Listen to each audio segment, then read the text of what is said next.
What is your understanding of what the CCP is and what are dangers to America? When I went to university at Penn State, they were able to put spies into Penn State through the international program. And of course, most students are coming here to learn from China and they're going to Penn State and all kinds of other universities. But the CCP is using that to their advantage to infiltrate our universities, to steal our data and spy on our valuable universities with all of our data that we collect, all of our research. They're stealing it, sending it back to China. And it's unfortunate because there are a lot of great students coming over that are learning a lot from our wonderful institutions and learning a lot of amazing things, but unfortunately it's being taken advantage of. And I saw that firsthand. I also had a friend from China that I met at Penn State who taught me about a lot more about CCP and about how it works than most people in America really realize. For example, how people tend to think that there are maybe multiple parties in China, or that the CCP is all just one party and everybody thinks the same. But there are actually a lot of different factions within the CCP that are fighting amongst each other. So there's a lot of instability. But of course, the Chinese government doesn't want you to think that. They want things to look stable and normal and as business as usual, as if there's nothing wrong. But there's actually a lot more going on behind the scenes that people don't see.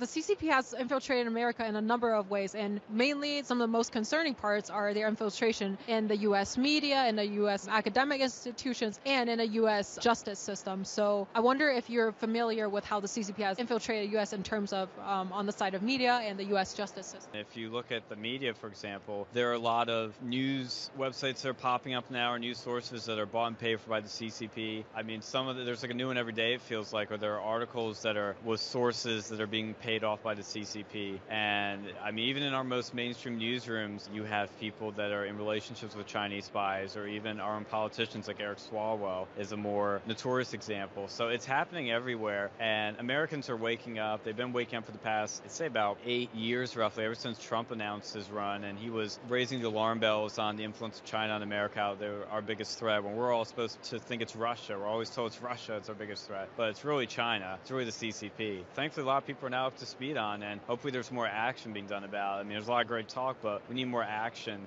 to actually stop this influence from because it just doesn't seem like it's stopping anytime soon. It keeps happening. Thankfully, people care now, but politicians in Washington aren't caring enough to do more about it. But hopefully that changes soon. I think they should realize that the CCP is taking your jobs. They are taking our intellectual property, and they're robbing us of our natural resources that we trade with Africa. They're getting into everything. They're getting in, like I said, they're influencing our politicians. They're buying them off. It's only going to get worse unless we do something about it, because it's affecting you right now, and it's only going to get worse. If COVID wasn't enough, I don't know what is.